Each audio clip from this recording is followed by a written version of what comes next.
How's everyone doing? Today I have a Blu-ray update, 7 pickups, and if you've seen these movies, definitely let me know what you think of them. There's a few Steelbooks in here and a few horror movies as well. Horror is my favorite genre.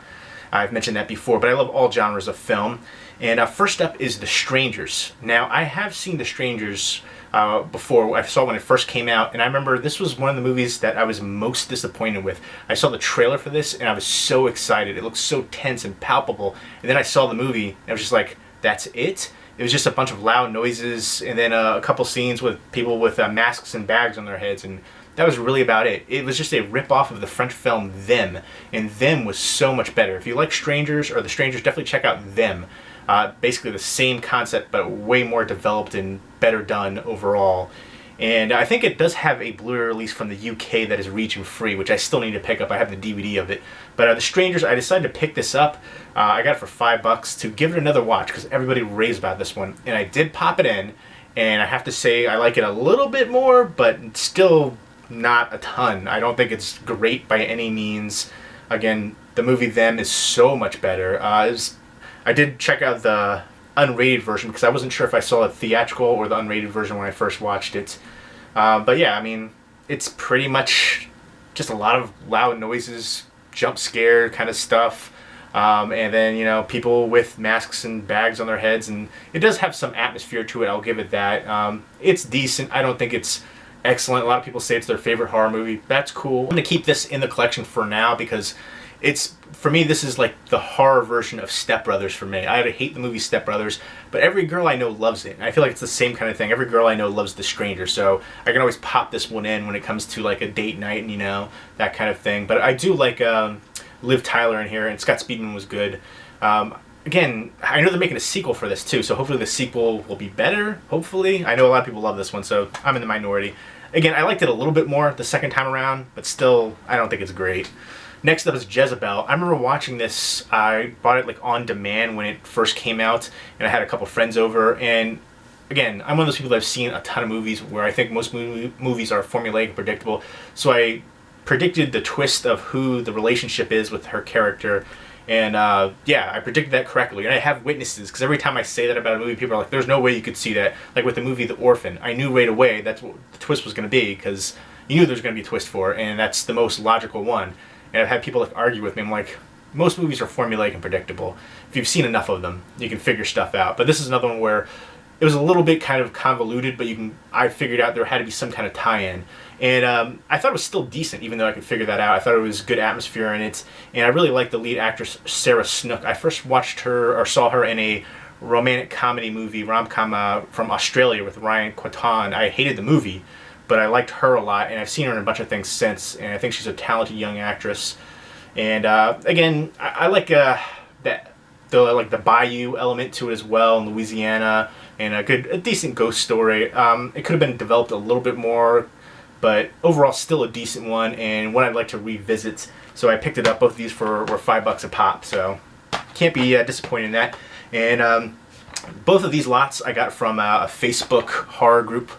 So I've been doing a lot of those for getting some good deals. This lot right here, 5, I got from somebody that I bought a movie from on that same group. I bought a movie called Day of the Animals. Now, Day of the Animals, there was a glitch in the Blu-ray. I'm sure it wasn't the seller's fault, but I contacted him about it. And what he did was he sent me 2 Steelbooks to make up for it, and I sent him back the Blu-ray. Is what the deal was. And then so what happened was in the beginning of Days of the Animals, in like the credits when it says the director's name, it freezes, and I kept pressing, you know, to try to get the fast forward, and then it jumps ahead to when they're getting ready to go on the trip into the woods and stuff.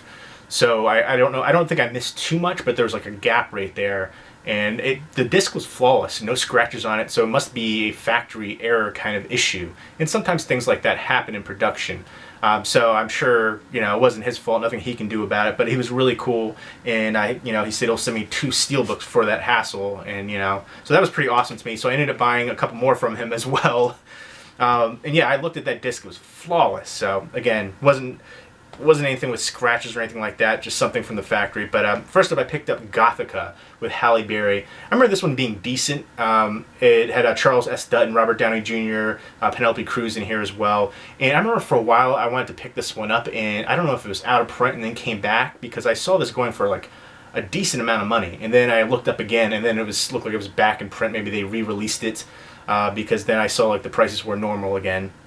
So I remember this, there was a kind of like a ghost story, and she's kind of going crazy. She was a doctor, and then she was put in a psych ward for a murder, and she figures it out. And I like the way that it plays out, especially with the relationship dynamic too. I remember enjoying that aspect. Next up is Disturbia. Now, this is one that I did enjoy, but I'm not a big fan of Shia LaBeouf, although I do like him a lot more now. I think he's become a great actor. Lawless, American Honey, and then the recent one where he has like PTSD. I thought that was another one where he's had some really great acting performances. He's grown a lot. Early on, I wasn't a big fan of his work, but I thought this was a really good movie, kind of Hitchcockian, Rear Window-esque kind of thing, where he's in house arrest and he thinks his neighbor's a serial killer, and he's trying to figure things out and stop him. And I like the supporting cast in here too, with David Morse and was it Sarah Romer? But yeah, not to be confused with Eric. Yeah, this one was a decent one that I haven't had in my collection. I was shocked. I was looking through. I thought I had it at one point. I don't know if I lost it. I did lose some movies in a move previously, so happy to add this one to my collection. Or possibly re-add it. Next up is The Raid Redemption. This is probably my favorite modern action movie. This blew me away. I went in there when I first saw this one, not hearing too much about it, and I was just shocked.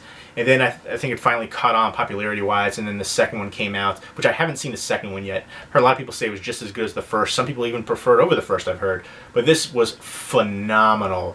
Just balls to the wall, fast-paced action, amazing fight sequence, some of the best fight sequences I've seen. I really think some of these guys got seriously injured during these fight sequences. A lot of, like, even in John Wick, I thought some of it was telegraphed. You could tell it was choreographed. This one right here, obviously, they put a lot of time and effort in it to make it realistic, but it seriously looked like people got injured filming this. And I think this was based on a manga, I believe, but just phenomenal. There's 100 minutes of special features on here, so very happy to add this Steelbook to the collection. There's the back, and it's just red in the background, kind of like that pop art design. So very suit on that. Happy to add it to the collection. I know there's like a ton of different Steelbooks worldwide for this, but I do dig that design. Simplistic, but it works. And they have to go into that building, and there's so many different people attacking them, like turning around each corner essentially. And next up is Apocalypse Now. That way is the cover. And now actually I have this old DVD right here, and I need to find out if it has all the special features. This was a really cool edition that I've had for a while. This was the complete dossier edition with a ton of special features. It has the 1979 and 2001 release of the film. Bunch of other segments never before seen segments. Now I don't know if this has Hearts of Darkness or not. I remember watching Hearts of Darkness in film class like forever ago, and it just blew me away. That's one I definitely want to see if they have this on the special features or not. I don't have the wraparound J card for this, but yeah, classic war film. Francis Ford Coppola. Love that art, and then I love this one has interior artwork too. So this has Apocalypse Now and Apocalypse Now Redux. But I don't know about the rest of the special features. But Martin Sheen, I remember he had like a heart attack on his birthday while filming this. I think he was in the hotel room. And then Lawrence Fishburne, one of his first movies, he was like really young in it. But yeah, Hearts of Darkness was an amazing documentary about like kind of the filming of Apocalypse Now and all the tribulations they went through for it. But a fantastic film. Love the smell of napalm in the morning. Just so many classic, memorable scenes and moments in this one.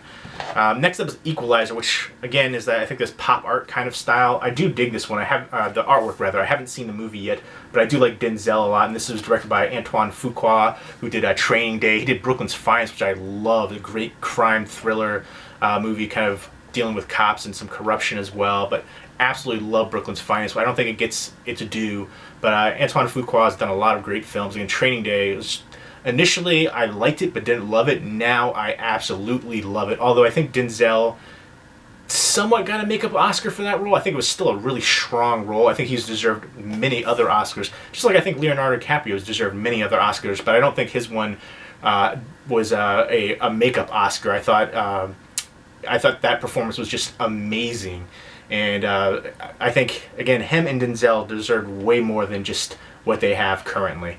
But I do love the artwork, very nice. I believe this is another Best Buy exclusive. And let's see if there's any. There's no interior artwork, but I'm expecting tons of action in this movie. I don't know too much about it, but it's in good action hands with Antoine Fuqua. I think he did was Olympus Has Fallen. He's done a bunch of different action movies and stuff. So there you go. Those are the 7 pickups. Let me know if you've seen any of them and which is your favorite pickup from this lot. Leave me a comment down below. Hope everyone's doing well. Take care.